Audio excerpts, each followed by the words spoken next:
These narcissus flowers were once, long ago, a tall and handsome man from ancient Greece. The story goes, he once wandered into a wood and fell in love with his own reflection that he saw in a pond.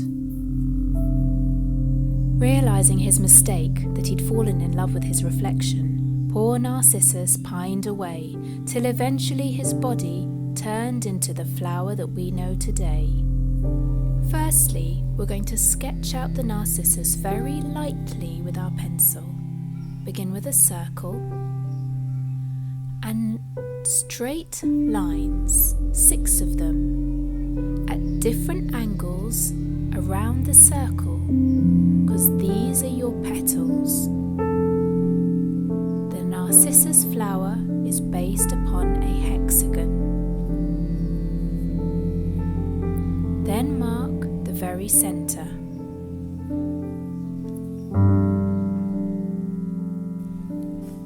You're going to now draw around the end of the trumpet of the daffodil or narcissus, the frilly part.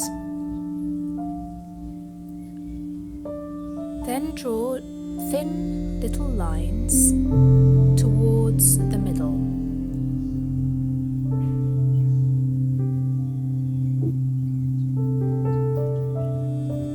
Now we're going to draw the anthers, 6 of them, and the stamen.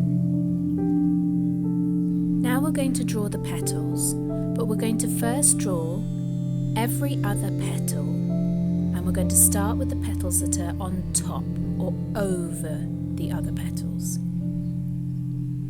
Notice that petals are not as perfect as we think.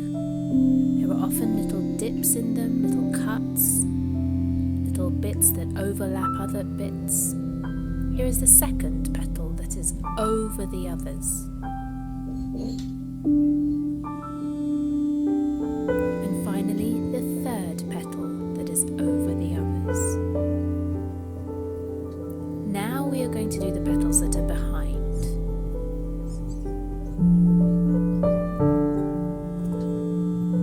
Make sure you get the shapes right as you go, and if you've done a petal too long or too short, just rub it out and adapt it.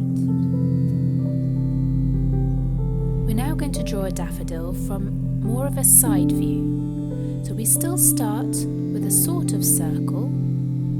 This is still the frilly bit. But now, because the daffodil's on the side, you can see some of the trumpet. Again, we are just sketching, pressing very lightly with our pencil.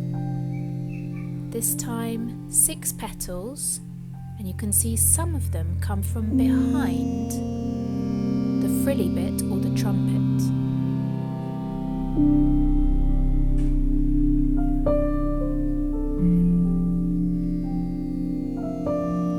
Now we've sketched out our daffodil or narcissus, we can press a little bit harder and put in the details. Here again, the frilly bit at the end of the trumpet. This is the area that folds over a little bit, where the petals fold over. Draw these little lines that go curving towards the center, and now the stamen, the female part, and the anthers. Here's the stamen, there's some more anthers, the male parts. Now we're going to have a go at the petals. Again, we're going to start with the petals that are on top first. If you can get into the garden and have a look at a real daffodil, it would really help you to see the shape and the little cuts and bends in their petals.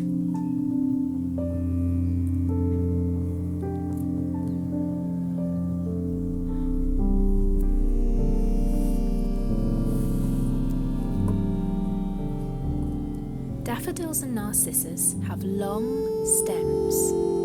They curve at the top where they attach to the flower.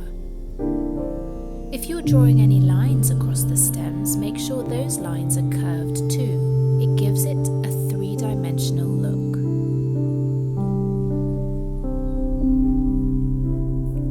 ready to do the shading, you'll need to look at the flower with your eyes like this. It allows you to see the darks and lights much more clearly. Try fuzzing your eyes while looking at this image. Can you see the very dark areas? What about the mid-tones and the very light areas? There are two ways I'm going to show you to do shading. This is very useful if you haven't got lots of art equipment and you've only got yourself a pencil and a rubber. This method shows how you can pick out the darker areas with your pencil, but remember to work in the same direction that the petals are. If you look very closely at the petals, you'll see there are little lines along them that show the direction that they go.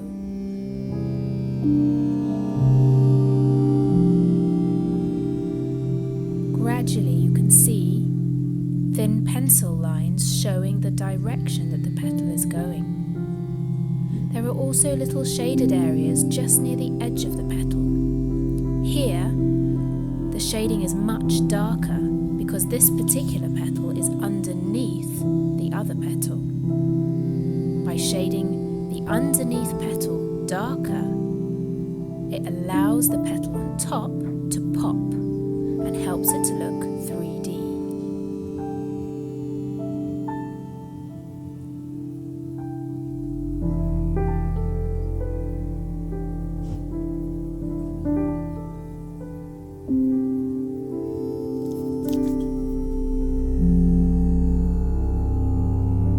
This is the second technique you can use for shading. With your pencil, you shade most of the petal quite dark. You can pick out general lighter and general darker areas and shade those a little lighter or a little darker, but most of the petal has shading. Then you take a rubber and cut it so it has a sharp point, and use the sharp point of the rubber to rub out the light areas. Again, fuzz your eyes so you can really see these light areas clearly and rub them out. Once you have, you can then go back in with your pencil and add the little lines in the petals and any other details.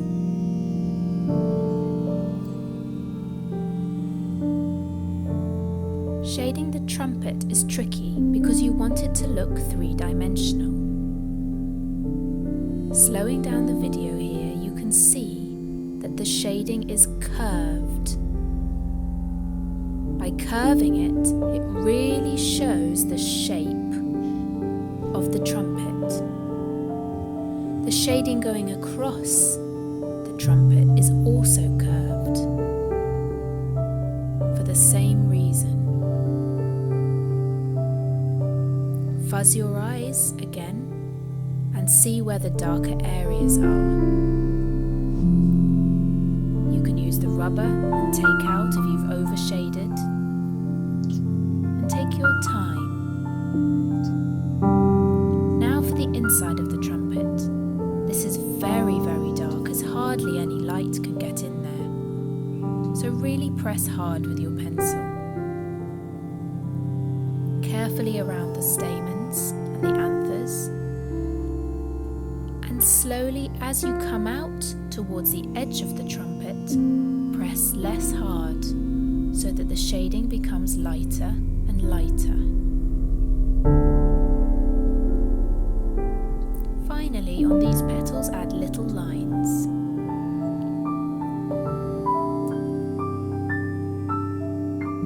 I hope you've loved this tutorial. Please press the thumbs up button. You can subscribe to my channel or follow me on Instagram at Naj Henkel Art.